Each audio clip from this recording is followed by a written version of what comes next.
So dito nga po mga kalingap mga ka-EDSI, sikreto ni Kalingap Edu na bunyag. So yan po yung ating pag-uusapan po mamaya, pero bago po natin ipagpatuloy ang video ito, sa mga bago pa lang po sa aking munting channel, wag po natin kalimutang suportahan ang ama ng Kalingap, Kuya Val Santos Matubang at Kalingap Rab.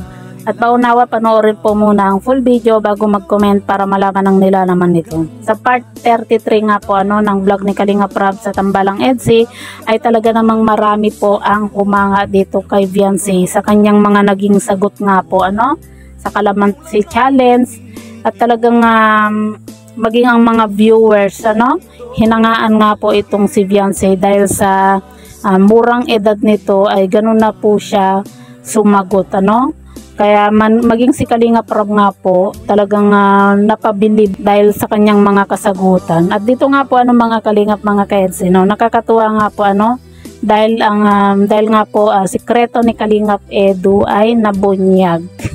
Diba? Nakakatuwa lang po at legit na legit po yung bulong ni tatay.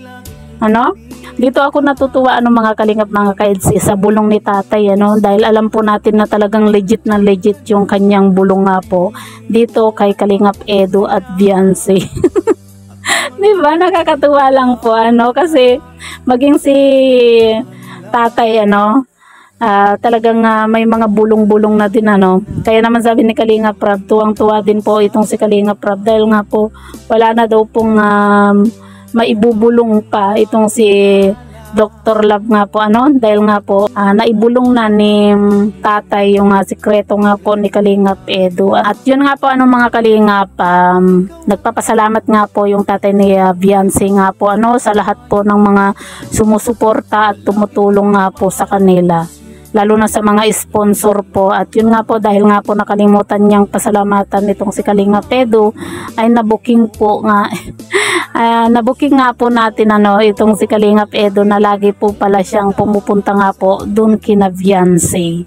Diba? Nakakatuwa lang dahil nga po syempre alam po kasi kumaga itong si Kalingap Edu talagang hindi po siya yung showy na kailangan pang i-vlog para lang makita na talagang supportive din po siya dito kay Viancy at lagi nga po niyang pinupuntahan Talagang legit na legit yung bulong nga po ni tatay. Pangalawang beses na nga po ito mga Kalingap mga ka-EDSI.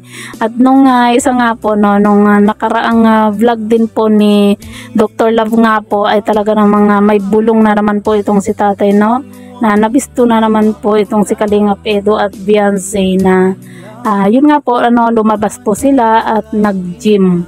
Kaya nakakatuwa naman po itong si tatay dahil nga po halata mo na talagang gustong gusto din po niya itong si Kalingap Edu. At yun nga po kumbaga kung sakali man po na si Viancy at Kalingap Edu yung magkatuluyan balang araw, talagang marami po yung matutuwa kumbaga botong-boto naman po yung pamilya ni Kalingap Edu, maging itong pamilya nga po ni Viancy. At sabi naman po ni tatay na kumbaga nasa sa kanila naman po, 'di ba? Nasa sa kanila naman pong dalawa ni Kalingap Edu kung sakaling magkagustuhan nga po silang dalawa So yan po mga Kalingap mga ka-EDSI. Ano po yung masasabi niyo sa video ito? I-comment niyo lang po sa ibaba at babasahin po natin isa-isa. Alam kay tagaan, bigay ng may kapal, ngayoy abot kamay na kita